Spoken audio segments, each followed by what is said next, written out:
En los vastos salones del imperio más poderoso de la antigüedad, donde un gesto podía significar la vida o la muerte, una joven reina se atrevió a desafiar el decreto supremo. Su nombre, Ester. Su arma, la fe. Su misión, salvar a todo un pueblo del exterminio. Mientras el destino de los hebreos pendía de un hilo y el temor se cernía como una sombra sobre Susa, Ester se vistió con su atuendo real, no para ser admirada, sino para enfrentarse a la ley que prohibía acercarse al trono sin ser llamado, un paso en falso, y el cetro no bajaría. La sentencia sería inmediata. Pero Ester sabía algo que los grandes reyes aún ignoraban, que cuando Dios respalda a un corazón valiente, ningún imperio puede silenciarlo. Este es el relato de una mujer que no nació guerrera, pero que se convirtió en heroína. Una historia de coraje, destino y una fe que desafió la muerte misma. La noticia cayó como un manto de oscuridad sobre cada rincón del imperio.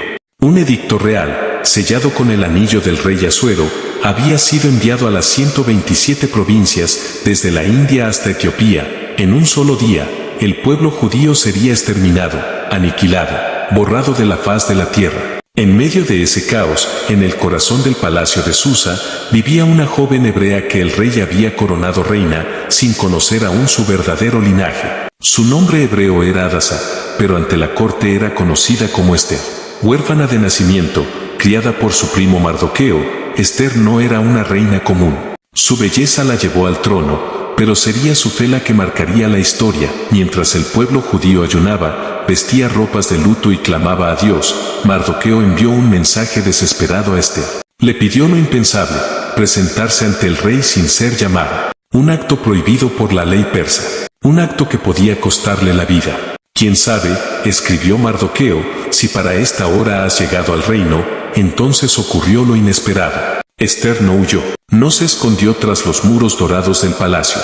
Se preparó. Durante 3 días, ayunó sin agua ni comida, junto a todo su pueblo. No se vistió con telas de seda, ni adornó su corona con más joyas. Se revistió de propósito, se cubrió de valor. Y al tercer día, con los pies firmes, el corazón acelerado y la mirada decidida, se dirigió al lugar más temido, el patio interior del trono. El rey estaba sentado en su majestuoso asiento de justicia, rodeado de sus oficiales, armado con el poder de vida o muerte. La ley era clara: si Ester entraba sin ser llamada, y el rey no extendía su cetro de oro, moriría allí mismo, aunque fuera reina. El mundo parecía contener la respiración. Entonces, las puertas se abrieron, y Ester dio el primer paso. El eco de sus pasos resonaba entre columnas de mármol y cortinas púrpuras, mientras la reina Ester cruzaba sola el inmenso salón del trono. Cada guardia contenía el aliento. Nadie osaba moverse. Sabían que estaban presenciando algo que desafiaba no solo la ley del hombre, sino el miedo más profundo del alma, el riesgo absoluto por amor al prójimo. Ester no llevaba armas, ni escudos. Su única defensa era la esperanza. Su fe en el Dios de Abraham. Su confianza en que el Rey de Reyes, el que gobierna sobre los reyes de la tierra, la sostendría en ese momento decisivo. El rey Asuero alzó la vista. Su ceño se frunció. El silencio era espeso. Todo dependía de un solo gesto, y entonces ocurrió. El rey la miró, y fue conmovido por su presencia. En su mano derecha, el cetro de oro comenzó a descender. Un movimiento tan pequeño, y sin embargo, más poderoso que 1000 espadas. Ester había hallado gracia ante sus ojos. «¿Qué tienes, reina Ester?», preguntó el monarca. «¿Cuál es tu petición?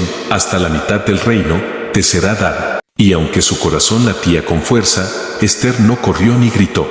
Fue estratégica, sabia, como una hija del Altísimo guiada por un plan divino. Sabía que aquel momento era solo el inicio. En lugar de revelar su súplica de inmediato, invitó al rey y al mismísimo enemigo oculto, Amán, a un banquete. Porque esta batalla no se ganaría solo con valor, sino con inteligencia celestial.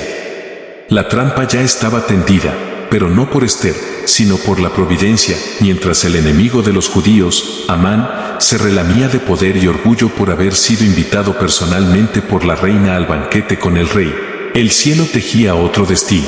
Aquel hombre, sediento de venganza contra Mardoqueo, el judío que se negaba a inclinarse ante él, mandó construir una horca de más de 20 metros de altura. Allí planeaba colgarlo como ejemplo ante todo el imperio. pero esa noche, el rey no pudo dormir, y en esa noche de insomnio, no se recurrió a la música ni al vino, sino a los archivos del reino. En ellos se descubrió algo olvidado.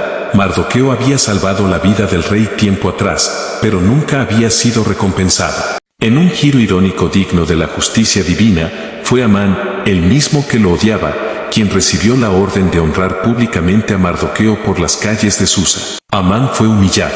El orgullo que lo había elevado, lo estaba empujando al abismo. Llegó entonces el segundo banquete. El rey y Amán estaban presentes. La mesa estaba servida, las copas llenas, pero el aire estaba cargado de algo invisible, una batalla espiritual, una tensión que ni el oro ni la riqueza podían ocultar. El rey, intrigado, repitió su oferta. ¿Qué deseas, reina Esther? ¿Cuál es tu petición? Aún la mitad del reino te será concedida. Entonces Esther, con voz firme, reveló la verdad que había escondido con sabiduría. Oh rey, si he hallado gracia ante tus ojos, te ruego por mi vida y por la vida de mi pueblo, porque hemos sido vendidos para ser destruidos, para perecer, para ser exterminados. El rey se levantó con furia. ¿Quién es ese hombre? ¿Dónde está el que ha pensado hacer tal cosa? Esther señaló con firmeza, el adversario y enemigo es este malvado, Amán. El rostro del rey se tornó como el fuego. Amán tembló de terror ante la reina, suplicó por su vida, pero ya era demasiado tarde. El verdugo que había preparado la horca para un justo, ahora estaba condenado por su propio plan. Y así, en un acto de justicia tan perfecto como inesperado, Amán fue colgado en la misma horca que había construido para Mardoqueo. Y aquel día, el pueblo de Dios, una nación sin ejército, sin armas, sin tierras, fue librado por la valentía de una mujer que decidió ponerse en pie cuando todo estaba en contra. La historia de Esther no es solo un relato del pasado, es un llamado eterno al presente. Porque aún hoy, hay momentos en los que el miedo susurra al oído, calla, no te muevas, no es tu lugar. Y sin embargo, la voz de Dios, silenciosa pero firme, nos invita a levantarnos, a hablar, a actuar, aunque cueste todo. Esther nos recuerda que no se necesita una espada para ser valiente, ni un ejército para cambiar el curso de una nación. Solo se necesita fe, propósito, y la decisión de dar un paso cuando todos retroceden. ¿Quién sabe si para este tiempo has llegado tú a donde estás? Tal vez no estés en un palacio, pero sí en una familia, en un trabajo, en una comunidad que necesita tu voz. Tal vez tú también fuiste puesto ahí con un propósito mayor de lo que imaginas. Esther no sabía cómo terminaría la historia, pero decidió confiar, decidió avanzar, y por eso, su nombre quedó escrito para siempre en la historia de los valientes que se atrevieron a creer en el Dios que no abandona a su pueblo. Si esta historia tocó tu corazón, no te la quedes solo para ti. Compártela. Suscríbete para más historias que inspiran, edifican y fortalecen tu fe. Y recuerda, tú también puedes ser parte de los que se levantan cuando el mundo tiembla.